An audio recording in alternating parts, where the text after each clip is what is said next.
ప్రభు స్తోత్రం. దైవాశీస్సులు. రోమపత్రిక 9వ అధ్యాయం 1వ వచనం. నాకు బహు దుఃఖము కలిగినది, నా హృదయంలో మానని వేదన ఉన్నది. ప్రభు తన మాట మన కొరకు దీవించునుగాక. దేవుని పిల్లలారా, కొన్ని సందర్భాల్లో అనుకోకుండా అకస్మాత్తుగా మన హృదయం వేదనలోకి వెళ్ళిపోద్ది. ఏదో తెలియని బాధ మనలో ప్రవేశించుద్ది. అందరి జీవితాల్లో ఈ అనుభవం ఎప్పటికప్పుడు గట్టిగా ఉంటుంది. నెలకు ఒకసారి అన్నా ఉంటుంది, 10 రోజులకు ఒకసారి అన్నా ఉంటుంది ఖచ్చితంగా. తెలియదు, వెంటనే వేదన వస్తుంది. పౌలు గారికంట మానని వేదన ఉందంట. బహు దుఃఖమును నా హృదయంలో మానని వేదన ఉంది. మానని గాయం. ఒక గాయం గనక మానకుండా చాలా కాలం ఉంటే అది క్యాన్సర్గా మారుద్ది అని ఒక మెడికల్ ఎరిగిన బిడ్డ చెప్తే నేను విన్నా. అలాగనే దైవజనుడు పౌలు గారి హృదయంలో మానని వేదన ఉందంట.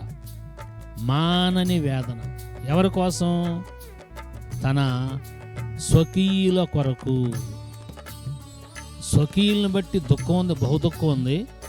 స్వకీయులను బట్టి హృదయంలో మానని వేదన ఉంది.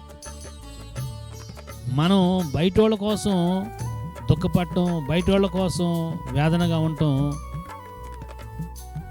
బాగా మీరు ఆలోచించాలి. వినుచున్న మీరు, ఆశీర్వాదం రావాలి అంటే, మనసులో నెమ్మది ఉండాలి అంటే దానికి అనుగుణమైన సంగతుల్ని ఈ రోమపత్రిక ద్వారా ప్రభు మనతో మాట్లాడుతూ వస్తున్నారు.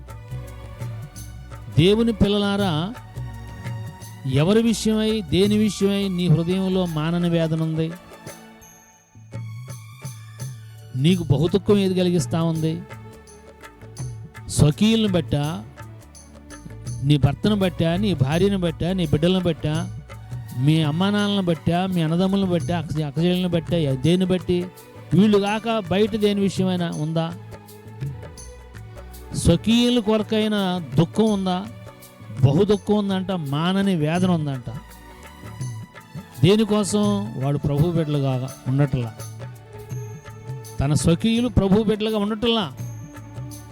ప్రభువులో దూరంగా ఉంటున్నారు, ప్రభువు లేనివారుగా ఉంటున్నారు.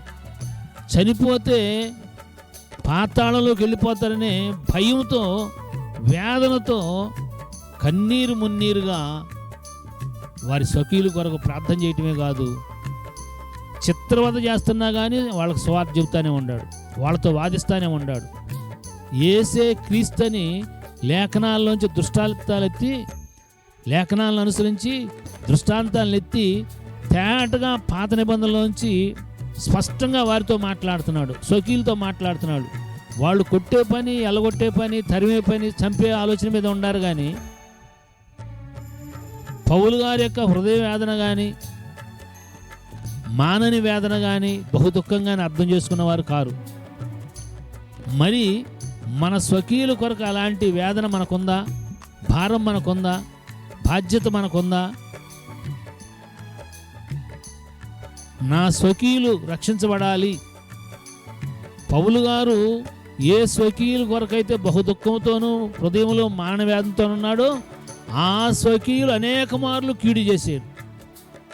తన స్వకీయులు అనేక మార్లు, ఒకసారి కాదు అనేక మార్లు కొట్టారు, కొట్టించారు. దేవుని పిల్లలారా, మనకి శత్రువులుగా ఎవరో పనిచేయరు, మన స్వకీయులే పనిచేస్తారు. అది గ్రంథం అంతా మీరు చదివితే మీకు తేలిగ్గా ఎక్కడైనా అర్థమవుతుంది. ప్రతి అధ్యాయంలో అలాంటి స్థితి మీకు కనబడుద్ది.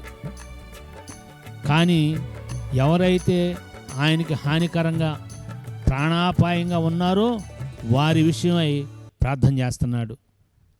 అలాగూ ప్రార్థన చేసే స్థితి, అలాగున మన స్వకీయుల కొరకు హృదయంలో మానని వేదన మాత్రమే కాదు, మానని ప్రసవేదనతో ప్రార్థన చేసే అభిషేకం, ఇంకా నశించిపోయి మన కుటుంబాల్లో బాప్తిసం పొందిన వారి విషయమై, పాప క్షమాపణ నిమిత్తం బాప్తిసం పొందిన విషయమై ప్రసవ వేదన కలిగి ఉందుము గాక. అలాగున మన కుటుంబీకులు నిత్యత్వంలో ప్రవేశించినట్లుగా ఆత్మదేవుడు మనకు సహాయం చేయనుగాక. భూమి మీద ఉండగా ఈ శరీరం ఉండగా అలాంటి సంతోషం మనకు దొరకదు. కానీ ఈ ఆత్మలోకంలోకి పోయినప్పుడు వీటన్నిటి విషయమైన బలమైన దేవుని యొక్క దీవెన వింటాం.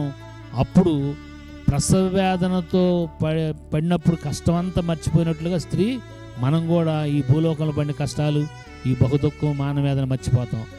అలాగున ఆత్మదేవుడు మనల్ని బలపరిచి నెమ్మదితోనూ సమాధానంతోనూ ప్రార్థనాత్మతోనూ పరిశుద్ధాత్మ శక్తితోనూ నింపినట్లుగా మన స్వకీయులను సంపాదించుకున్నట్లుగా ఆత్మదేవుడే మనకు సహాయం చేయునుగాక.